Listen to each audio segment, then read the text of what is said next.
warahmatullahi wabarakatuh. Adik-adik sekalian, pada hari ini kita akan melanjutkan pelajaran IPA, dan materi kita pada hari ini yaitu tentang pengukuran.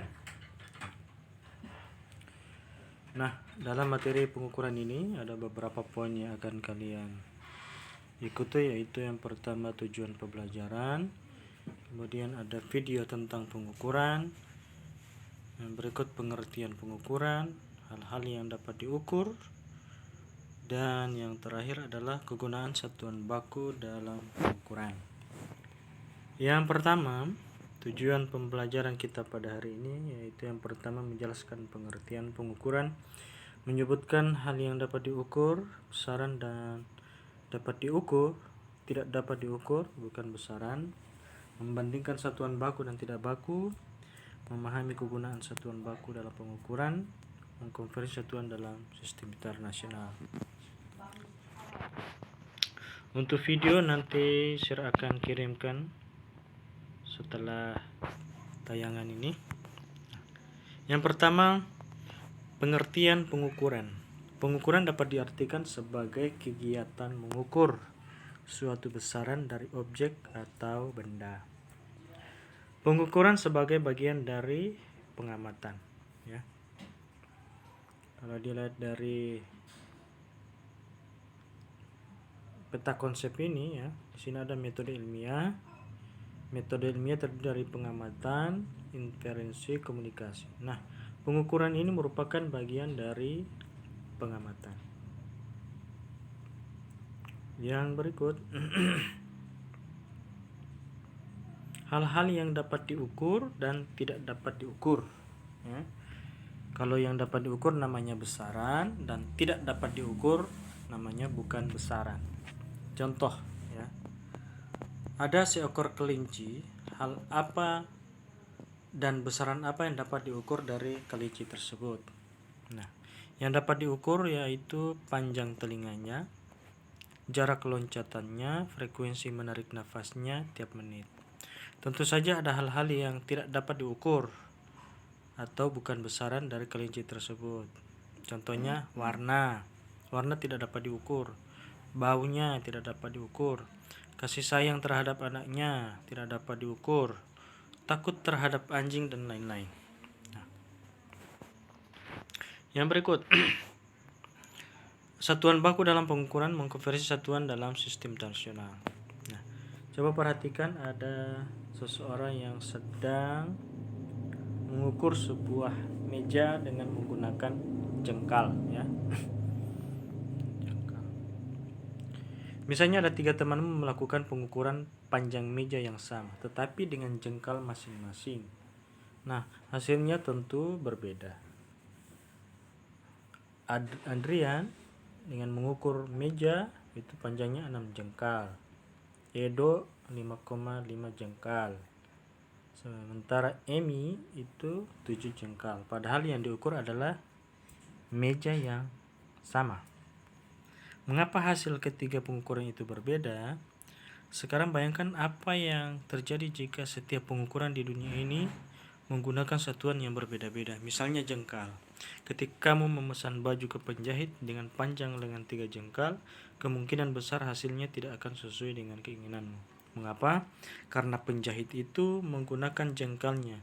Demikian juga jika satuan yang digunakan adalah depah. Karena itu diperlukan satuan yang disepakati bersama untuk semua orang.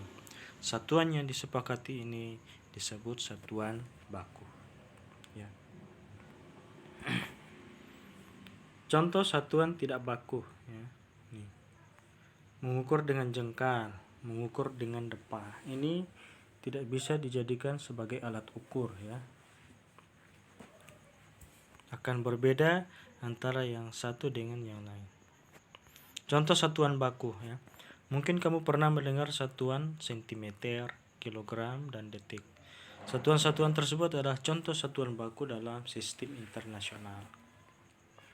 Setelah tahun 1700, sekelompok ilmuwan menggunakan sistem ukuran yang dikenal dengan nama sistem metrik.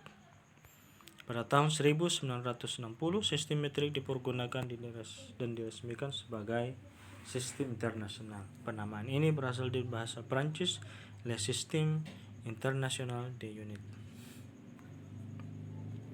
Dalam satuan internasional, itu disingkat dengan SI, setiap jenis ukuran memiliki satuan dasar. Contohnya panjang memiliki satuan dasar meter. Untuk hasil pengukuran yang lebih besar, terlebih kecil dari meter, dapat digunakan awalan-awalan seperti ditunjukkan dalam tabel 1.1. Coba perhatikan awalan satuan dalam kelipatannya ya. Kalau ada awalan tera ya, simbolnya T, itu kelipatannya itu 10 pangkat 12 ya. Giga, simbolnya G, kelipatannya 10 pangkat 9. Mega, M adalah 10 pangkat 6. Kilo 10 pangkat 3. Hekto 10 pangkat 2. Nah, sampai pada mikro dan nano ya.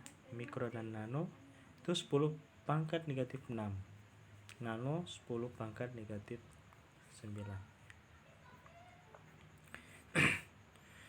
Besaran dan satuan pada mikroorganisme ya. Bakteri memiliki panjang sampai dengan 10 mikrometer. Virus memiliki panjang sampai dengan 100 nanometer. Berdasarkan data tersebut, manakah yang berukuran lebih panjang? Bakteri atau virus?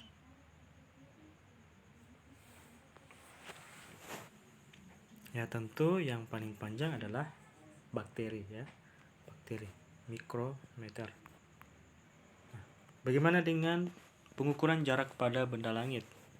Benda-benda langit terletak berjauhan satu dengan satuan yang digunakan untuk menyatakan jarak benda-benda langit adalah satuan astronomi ya, dalam kurung SA dan tahun cahaya. 1 SA itu sama dengan jarak bumi dan matahari. Jarak bumi dan matahari itu sekitar 150 juta kilometer. Nah, kalau 1 tahun cahaya itu sama dengan jarak tempuh cahaya selama 1 tahun. Itu cahaya kalau ditembakkan ya, itu dia berjalan selama 1 tahun, itu jaraknya jadi 9,5 triliun kilometer. Betapa jauhnya itu. Nah, satuan astronomi, jarak bumi dan Pluto adalah 5.900 juta kilometer. Berapakah jarak tersebut dalam satuan astronomi? Coba kalian hitung ya. Nah, berikut di sini ada tugas ya. Ada 5 nomor. Nomor 1, apa yang dimaksud dengan mengukur? Yang kedua, dalam melakukan pengukuran, mengapa harus dipergunakan satuan pengukuran yang baku? Yang ketiga, berilah contoh besaran yang satuannya dalam SI. Yang keempat, Neptunus adalah salah satu planet dalam tata surya kita. Jarak Neptunus dengan matahari adalah 30 SA. Berapa jarak ini dalam kilometer? Yang kelima, mengapa semua ilmuwan dan produsen penghasil barang-barang pabrik seluruh dunia harus melakukan pengukuran dengan menggunakan satuan baku yang sama? Terima kasih, dan untuk selanjutnya tugasnya silakan dikirim melalui WA ya. Tapi jangan lupa tulis nama dan kelas. Jadi ini adalah tugas kalian yang harus kalian kerjakan. Oke. Terima kasih. Wassalamualaikum warahmatullahi wabarakatuh.